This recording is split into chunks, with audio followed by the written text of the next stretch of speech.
சங்கீதம் 136.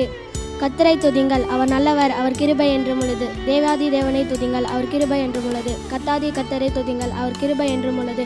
ஒருவராக பெரிய அதிசயங்களை செய்தவரை துதிங்கள், அவர் கிருபை என்றும் உள்ளது. வானங்களை ஞானமாய் படைத்தவரை துதிங்கள், அவர் கிருபை என்றும் உள்ளது. பெரிய சுடர்களை உண்டாக்கினவரை துதிங்கள், அவர் கிருபை என்றும் உள்ளது. பகலில் ஆள சூரியனை உண்டாக்கினவரை துதிங்கள், அவர் நல்லவர், அவர் கிருபை என்றும் உள்ளது.